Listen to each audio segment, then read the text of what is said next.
Welcome to Essentially Soulful. I'm Betty, and today we're exploring a different approach to clinical supervision. Joining me is co-host DeeAnna, a clinical supervisor who utilizes a psychospiritual supervision framework. DeeAnna, I'm thrilled to discuss this topic. Thank you, Betty. I'm excited to share this transformative approach to supervision with our listeners. You know, when most people think about clinical supervision, they might imagine case reviews and professional guidance. But you're proposing something quite different, aren't you? Yes. While traditional supervision elements are important, I've always felt something was missing. What if supervision could be a place of imaginal depth, spiritual inquiry, and genuine transformation? I'm not alone. There are certainly other supervisors who incorporate psychospiritual and mystical ideas into their work. That's such an intriguing perspective. Could you help our listeners understand how this approach differs from traditional supervision? Think of it like a garden, Betty. Traditional supervision is like tending to the visible plants, the techniques, the interventions, the outcomes. But our approach also nurtures the soil beneath, the therapist's interior landscape, their dreams, their shadows, their spiritual growth. That's a beautiful analogy. How did you develop this unique perspective?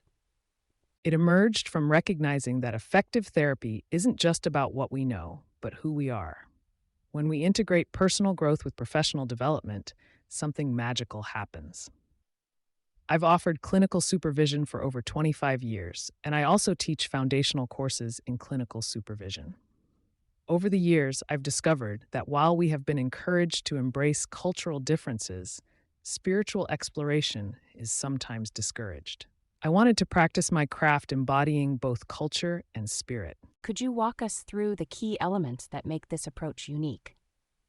The framework stands on several pillars: dream work, shadow work, and symbolic interpretation.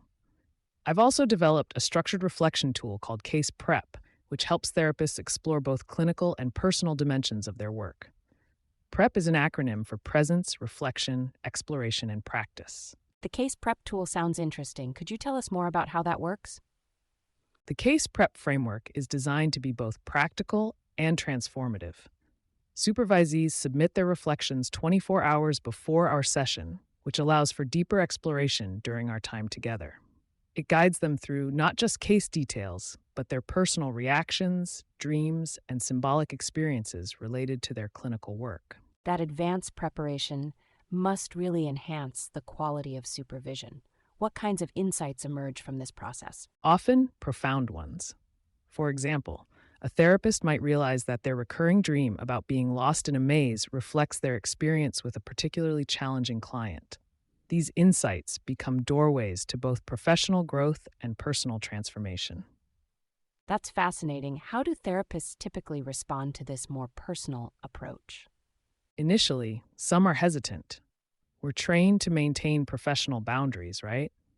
But as they experience how their personal growth directly enhances their clinical effectiveness, they usually become quite enthusiastic.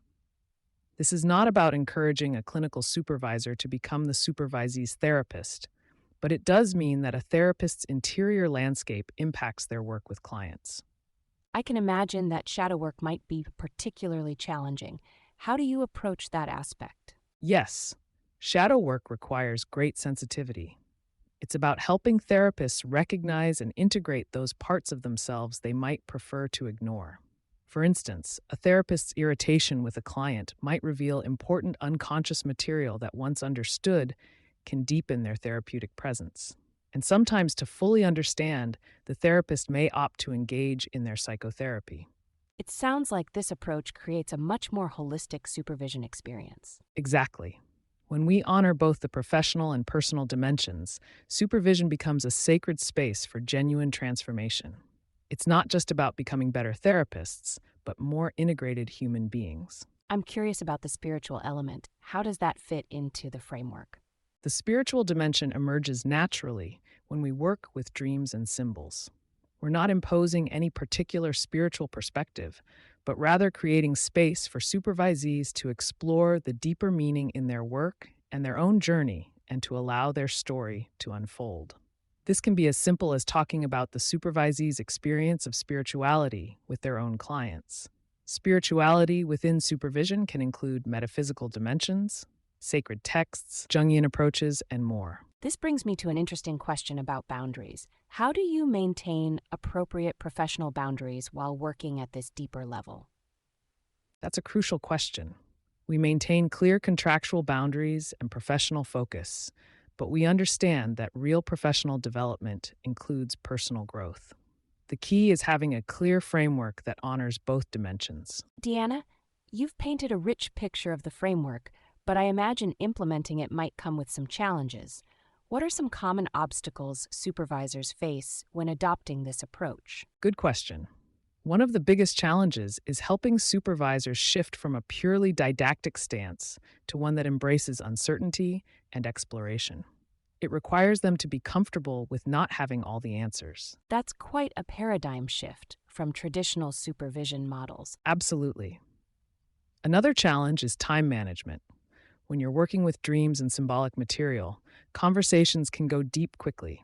That's why we developed the case prep framework. It helps structure these explorations while keeping us focused on clinical relevance. Could you share a success story? Perhaps a case where this approach made a significant difference? There was a supervisee who was struggling with a particularly challenging client. Through dream work, she recognized that the client reminded her of her own unresolved childhood experiences. This awareness not only helped her work through her countertransference, but dramatically improved her therapeutic effectiveness. That's a powerful example of how personal insight enhances clinical work. How do you measure success in this model? I look at multiple dimensions. Beyond clinical outcomes, I observe changes in the therapist's self-awareness, their comfort with uncertainty, and their ability to work with symbolic material. The monthly case prep submissions often reveal beautiful progressions in these areas. Speaking of progression, how long does it typically take to see significant changes? It varies, but I usually see meaningful shifts within 3 to 6 months. The key is consistency and commitment to the process. Remember, we're not just adding tools to a toolbox. We're fostering a fundamental transformation in how therapists understand and approach their work. That's really helpful context. For those listening who might be interested in implementing this approach, what would be a good first step? Start with simple practices like keeping a dream journal or reflecting on symbolic elements in your clinical work. The case prep framework can be gradually introduced, beginning with just 1 or 2 elements. And for supervisors who want to incorporate this approach, I'd recommend starting with their own inner work. Understanding their own relationship with symbolic material and shadow aspects is crucial before guiding others. Also, finding a mentor or supervisor familiar with this approach can be incredibly helpful. are you finding that younger therapists are particularly drawn to this approach? Yes, actually, many emerging therapists are seeking something beyond traditional supervision. They want their professional development to align with their personal growth journey. This framework really resonates with that desire for integration. What would you say to someone who's skeptical about mixing personal development with professional supervision? I'd invite them to consider how their own personal growth has influenced their clinical work. As therapists, we are our primary instrument. When we develop greater depth and awareness personally, it naturally enhances our professional capacity. That's such an important point. Any final thoughts about the transformative potential of this approach? What excites me most is how this framework creates a ripple effect. When supervisors and therapists engage in this deeper work, it positively impacts their clients, who then carry that transformation into their own relationships and communities. DeeAnna, this has been such an enlightening conversation. For our listeners who want to learn more about your supervisory approach, what resources would you recommend? The key is to start small, remain curious, and trust the process of integration. I'll post resources in the show notes. Thank you so much for sharing your wisdom and experience with us today. You've really shown how supervision can be both professionally enriching and personally transformative. Thank you, Betty. It's been a pleasure exploring these ideas with you. I hope this conversation inspires listeners to consider supervision not just as professional oversight, but as a sacred space for growth and transformation. And to our listeners, thank you for joining us on this exploration of a psychospiritual approach to clinical supervision. Until next time, keep growing, keep learning, and keep transforming.